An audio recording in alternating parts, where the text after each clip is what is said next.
लोकसभा चुनावों के सातों चरणों का मतदान पूरा हो गया है और अब ऐसे में एग्जिट पोल के नतीजे जो सामने आए हैं और 4 जून को आने वाले असली नतीजों में अगर वो तब्दील हो जाता है तो आप ये मानकर चलिए कि विपक्ष को एक बहुत बड़ा झटका लगने वाला है और विपक्ष आखिरकार मोदी के किस जाल में फंस गया। और सबसे बड़ा सवाल वो ये खड़ा होता है कि आखिरकार विपक्ष मोदी को समझने में कहाँ नाकामयाब साबित हो गया। आज हम आपको यही बताएंगे कि आखिर विपक्ष ने ऐसी कौन सी गलती कर दी जो विपक्ष को भारी पड़ गई अगर ये एग्जिट पोल के नतीजे अगर ये चुनावी नतीजों में तब्दील हो जाते हैं। दरअसल जो एग्जिट पोल आए हैं उसने कहीं ना कहीं विपक्ष की चिंता को बढ़ा दिया है और तमाम एग्जिट पोल में एनडीए की सरकार बनती हुई दिखाई दे रही है। तो चलिए आपको बताते हैं कि अगले कुछ महीनों और वर्षों में विपक्ष उसका जवाब जो है नहीं खोज पा रहा है। कुछ ऐसे सवाल हैं जिसका जवाब विपक्ष के पास नहीं है।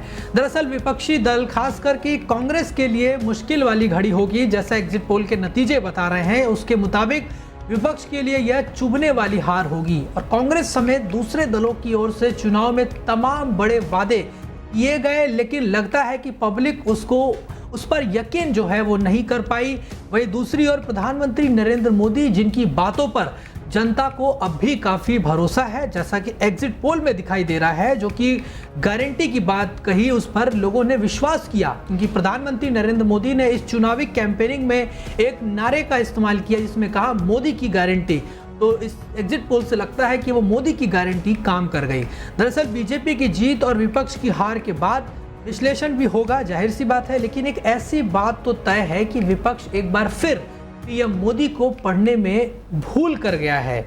चुनाव में टकाटक फटाफट और चुनाव खत्म होने से कुछ दिन पहले बिहार की धरती से सफाचट की बात कही गई, ये तेजस्वी यादव ने कहा था और अब यह उल्टा पड़ता हुआ कहीं ना कहीं दिखाई दे रहा है क्योंकि मोदी की गारंटी पब्लिक ने इस पर भरपूर भरोसा दिखा दिया है। और एक और एनडीए गठबंधन जिसकी अगुवाई प्रधानमंत्री नरेंद्र मोदी कर रहे थे, तो वहीं दूसरी ओर विपक्ष जिसकी अगुवाई कौन कर रहा इसका कोई पता ही नहीं था। यानी कि जहां एक तरफ एनडीए के पास एक नेतृत्व के तौर पर प्रधानमंत्री नरेंद्र मोदी का चेहरा था, तो वहीं विपक्ष के पास इंडिया गठबंधन के पास कोई ऐसा चेहरा ही नहीं था जिसके चेहरे पर जनता वोट करे। एनडीए की ओर से सिर्फ मोदी की गारंटी थी तो वहीं विपक्ष की ओर से कांग्रेस, सपा, आरजेडी, आम आदमी पार्टी, डीएमके कि अपने अपने दावे और अपने अपने वादे थे। दरअसल जो मैनिफेस्टो भी आया उसमें भी कहीं ना कहीं आम आदमी पार्टी का अलग मैनिफेस्टो, कांग्रेस का अलग, तेजस्वी का अलग, अलग अलग लोगों ने अलग अलग दावे, अलग अलग वादे किए। तो जनता में कहीं ना कहीं कंफ्यूजन वाली स्थिति पैदा हो गई कि आखिर किस मैनिफेस्टो पर भरोसा किया जाए। अगर राहुल गांधी का मैनिफेस्टो अगर सही मान लीजिए वो इंडिया गठबंधन आ भी गई तो फिर क्या कांग्रेस का मैनिफेस्टो लागू होगा या फिर आम आदमी पार्टी का लागू होगा या फिर किसी अन्य दल का। इस कंफ्यूजन में भी कहीं ना कहीं जनता को रखने का काम विपक्ष ने किया है।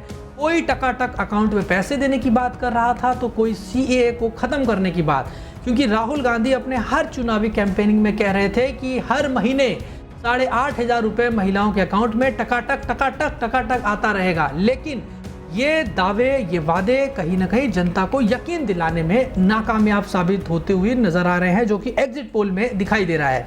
वहीं पीडीए की बात कर रहा था कोई, कहीं ना कहीं पीडीए की बात कर रहा था, जैसे अखिलेश यादव की बात कर ले तो कोई पूरे देश में फ्री बिजली देने की बात कर रहा था, जिसमें मुख्यमंत्री अरविंद केजरीवाल कह रहे थे कि मुफ्त में बिजली दे देंगे, मुफ्त में स्वास्थ्य कर देंगे, जिस तरह से हमने दिल्ली में मॉडल लागू किया। तो कई दल और कई अलग अलग वादे कर रहे थे। इन दलों की ओर से कहा जा रहा था कि बहुमत मिला तो हम अपने वादे पूरे कराने के लिए दबाव डालेंगे। कुल मिलाकर कहें कि जितने मुंह उतनी बातें, सभी दलों ने अपने अपने राज्यों और वोटर्स के हिसाब से वादे किए। वहीं दूसरी ओर सिर्फ मोदी की गारंटी वो काम कर गई क्योंकि विपक्ष ने अलग अलग दावे, अलग अलग वादे किए, लेकिन यहाँ इंडिया की तरफ से सिर्फ एक ही बात थी, एक ही गारंटी थी, वो थी मोदी की गारंटी। और लोगों ने इस पर ज़्यादा भरोसा किया, जैसा कि एग्जिट पोल के नतीजों में दिखाई दे रहा है। वही अब एग्जिट पोल के नतीजों के हिसाब से यह गारंटी सब पर भारी पड़ रही है। टकाटक फटाफट से सिर्फ काम नहीं चलने वाला है। विपक्षी दलों की ओर से मेहनत नहीं की गई या उनकी रैलियों में भीड़ नहीं हुई, ऐसा नहीं कहा जा सकता, क्योंकि इन विपक्षी दलों की रैलियों में भीड़ भी बहुत आ रही थी, लोग बड़ी संख्या में पहुंच रहे थे। तेजस्वी की बात करें या ममता बनर्जी, राहुल गांधी, अखिलेश यादव समेत और कई दूसरे दलों के नेताओं की ओर से कई ताबड़तोड़ रैलियां की गई, यानी कि चुनाव प्रचार में कोई कमी नहीं की गई। फिर ऐसा क्या हुआ कि नतीजे पूरी तरह क्या थोड़े बहुत भी फेवर में जाते हुए दिखाई नहीं दे रहे, क्योंकि ये इंडिया गठबंधन तो अभी भी दावा कर रहा है कि 295 यानी कि 295 सीटें आएंगी, लेकिन तमाम एग्जिट पोल में कहीं भी इंडिया गठबंधन को 200 सीट भी नजर नहीं आ रही है, जैसा कि एग्जिट पोल बता रहे हैं। वही विपक्ष को लेकर जनता के मन में शुरू से ही एक सवाल था कि आखिर ये पता ही नहीं चल सका कि आखिर इनका नेतृत्व कौन कर रहा है, इंडिया गठबंधन का नेतृत्व कौन नेता करेगा, आखिर कौन विपक्ष की अगुवाई कर रहा है, बड़ा सवाल है। इन दलों को यह समझना होगा कि सिर्फ यह कह देने से कि काम नहीं चलेगा कि नतीजों के बाद तय कर लिया जाएगा। यह कहना कि कई बार जनता के मन में संदेह पैदा कर देता है। कांग्रेस की ओर से महिलाओं को एक खास रकम देने की जो बात कही गई और भी कई बड़े दावे वादे किए गए, लेकिन उस पर जनता को यकीन नहीं हुआ। वहीं मोदी अपनी जीत को लेकर शुरू से ही आश्वस्त दिखाई दे रहे थे। अगर उसमें देखें तो फ्री राशन, आवास, जल, ऐसी कई योजनाएं थी जिसका पब्लिक को सीधा लाभ मिल रहा है। यानी कि अगर उसमें अगर प्रधानमंत्री आवास योजना की बात कर ले या हर जल हर घर नल की बात कर लें, शौचालय की बात कर लें, ऐसे तमाम काम थे जिसको प्रधानमंत्री नरेंद्र मोदी अपने हर चुनावी कैंपेनिंग में गिना रहे थे। लेकिन विपक्ष इस बात को कहीं ना कहीं कन्विंस करने में नाकामयाब साबित हुआ। वहीं यह बात मोदी के फेवर में जाती हुई साफ तौर पे दिख रही है, किंतु परंतु के मूड में पब्लिक नहीं है। 2014 और 19 और अब एग्जिट पोल नतीजों के हिसाब से 2024 में भी जीत के बाद मोदी हैट्रिक बनाने जा रहे हैं, यानी कि हैट्रिक लगने वाला है। लगातार तीसरी बार मोदी सरकार बनने जा रही है। 4 जून को नतीजे उलट नहीं हुए तो विपक्ष चाहे जो दलील दे, लेकिन एक बात तो यह तय है कि पब्लिक के मन में चुनाव की शुरुआत से ही कोई शंका नहीं थी। पब्लिक किसी किंतु परंतु के मूड में शुरू से नहीं थी।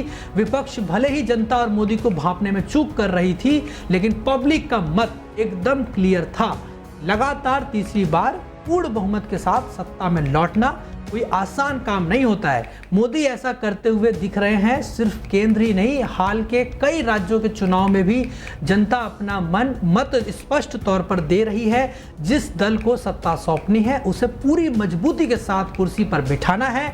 कोई 1 या 2 बार नहीं मोदी के फेवर में गई है, बल्कि लगातार कई सालों से ऐसा देखने को मिल रहा है कि लगातार बीजेपी जीतती हुई आ रही है। अगर लोकसभा की बात कर ले तो तीसरी बार ये ऐसा मौका देखने को मिलेगा। वहीं विपक्षी दलों ने मिलकर इंडिया गठबंधन तो बना लिया, लेकिन पब्लिक को उस पर पूरा यकीन नहीं दिला सकी। जो साथ आ भी रहे थे वो कंडीशन के साथ आ रहे थे, यानी कि शर्तों के साथ। ऐसे में लगता है कि जनता को नियम और शर्तें लागू वाली बात पसंद नहीं आई, जिसके चलते ही जनता ने इंडिया गठबंधन को नकार दिया है। बहरहाल अब 4 जून को जब नतीजे आएंगे तो स्थिति और स्पष्ट और साफ हो जाएगी कि क्या एग्जिट पोल के नतीजे जो आए वही चुनावी नतीजे भी होते हैं, और अगर वही नतीजे तब्दील हो गए एग्जिट पोल वाले ही, तो ये विपक्ष के लिए बड़ा झटका होगा।